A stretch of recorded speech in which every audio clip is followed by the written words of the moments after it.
For this story, I've explored the concept of people who have succeeded to live off the grid in some way, or who've either partially or fully liberated themselves from the confines of society. These people often live without electricity, without money, and reside on properties that are some distance from a town or city. Their homes are usually quite hidden or submerged within their surroundings, whether it's a forest or shrubbery or sand dunes, and it's clear that this lifestyle requires a certain connection and symbiosis with nature that is often lost in those who forget to take time out from the city life. So I've called this story Life in the Undergrowth, and ideally I want to capture the peace and beauty and contentment that these people so clearly find within the simplicity of this lifestyle and their natural surroundings, as well as illustrating their complete immersion in nature.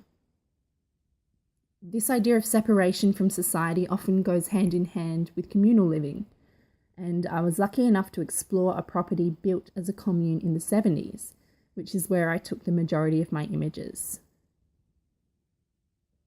I've aimed this story at people who've become lost in the daily grind and seem to have a certain obsession with preoccupation from just being. I think it's important to remember to take time out and reconnect with our natural surroundings. And I want this story to be a reminder for those who need it. So I'd like these images to convey the feelings of peace and clarity, and I want my audience to feel inspired by that beauty and freedom and simplicity in our natural surroundings. A lot of my images show human structures that are decaying or have started to weather or be overrun by nature. Through these, I'd like to portray the immense power that natural forces hold over human forces.